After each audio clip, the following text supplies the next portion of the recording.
Shalom adik-adik, semangat pagi. Aku mau kenal Tuhan, aku mau cinta Tuhan melalui firman-Nya. Wah, senang sekali di pagi hari ini kita kembali lagi mau merenungkan kebenaran firman Tuhan bersama-sama. Tapi sebelum itu mari kita berdoa. Tuhan Yesus, terima kasih di pagi hari ini untuk kesempatan yang Tuhan berikan bagi kami. Kami boleh bangun, kami boleh lagi diberikan kesempatan untuk melanjutkan aktivitas kami di sepanjang hari ini. Dan pada pagi hari ini kami mau merenungkan kebenaran firman-Mu.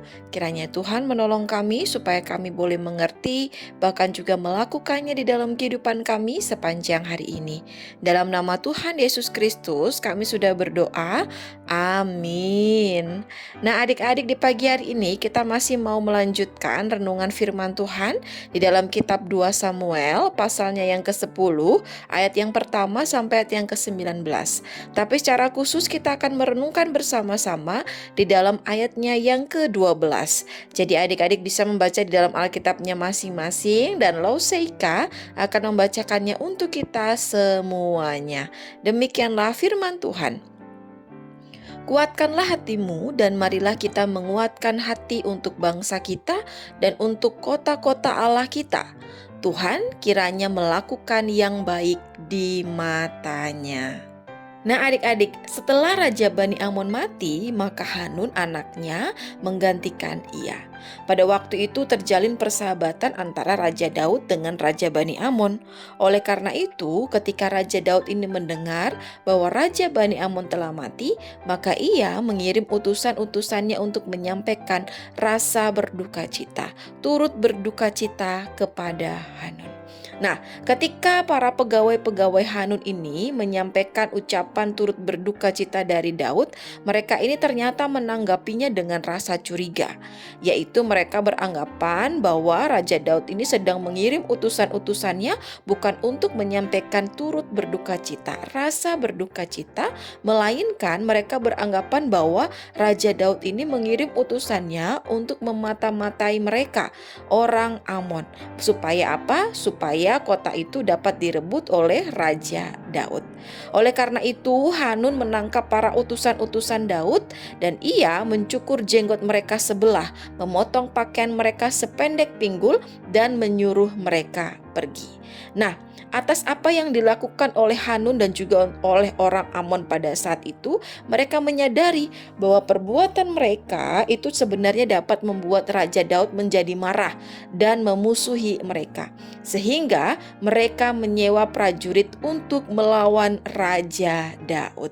Nah adik-adik, ketika Raja Daud mendengar apa yang telah dilakukan terhadap orang-orang Amon atas utusan-utusan yang dikirimnya, maka mereka juga menyiapkan pasukannya. Raja Daud memerintahkan Yoab beserta angkatan perangnya untuk menyiapkan pasukannya dan untuk melawan musuh yang ada. Nah, pada saat itu ternyata keadaan Yoab terjepit. Ia dikepung oleh musuh-musuhnya baik dari depan maupun dari belakang. Oleh karena itu, Yoab menyampaikan kepada pasukannya untuk tetap berjuang dan menyerahkan peperangannya kepada Tuhan. Yoab memohon kepada Tuhan, kiranya Tuhan melakukan apa yang baik di matanya. Dan ternyata setelah itu Yoab dan pasukannya dapat mengalahkan musuh-musuhnya. Yoab dan pasukannya dapat menang mengalahkan musuh-musuhnya. Nah adik-adik, melalui kisah ini kita pun dapat belajar bersama-sama ya, bahwa kunci kekuatan dan kemenangan dari Yoab yaitu ketika ia menyerahkan peperangan ini ke dalam tangan Tuhan. Sekalipun ia memiliki pasukan-pasukan yang hebat yang beserta dengan Yoab melawan musuh-musuh yang ada. Nah, demikian juga di dalam kehidupan kita ya. Sekalipun adik-adik ini memiliki kepintaran, mengerti setiap pelajaran dengan baik, memiliki nilai-nilai yang baik, akan tetapi adik-adik juga harus belajar, yaitu untuk mengandalkan Tuhan di dalam studi yang ada, mengandalkan Tuhan di dalam mengikuti pelajaran maupun ujian yang ada di sekolah.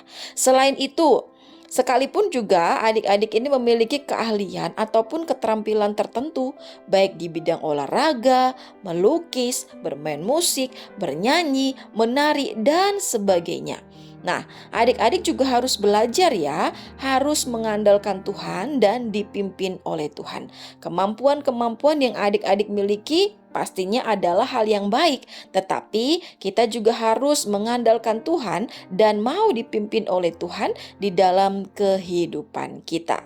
Kita mau menyerahkan kepada Tuhan atas apa yang kita kerjakan di dalam kehidupan kita, bukan hanya pada masa-masa yang sulit, melainkan di seluruh kehidupan kita.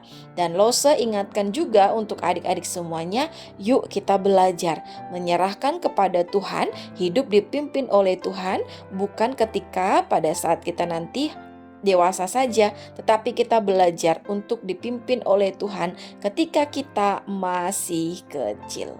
Amin. Untuk kebenaran firman Tuhan pada pagi hari ini, mari kita berdoa.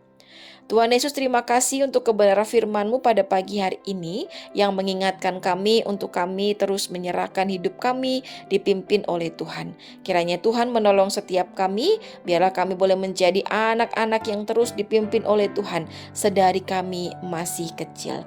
Kami juga berdoa menyerahkan untuk semua aktivitas kami di sepanjang hari ini.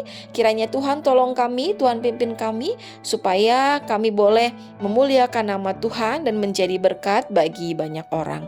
Dalam nama Tuhan Yesus Kristus kami sudah berdoa. Amin. Nah, adik-adik, sekian dulu renungan firman Tuhan di pagi hari ini ya. Sampai ketemu di dalam renungan-renungan harian selanjutnya. Bye-bye adik-adik.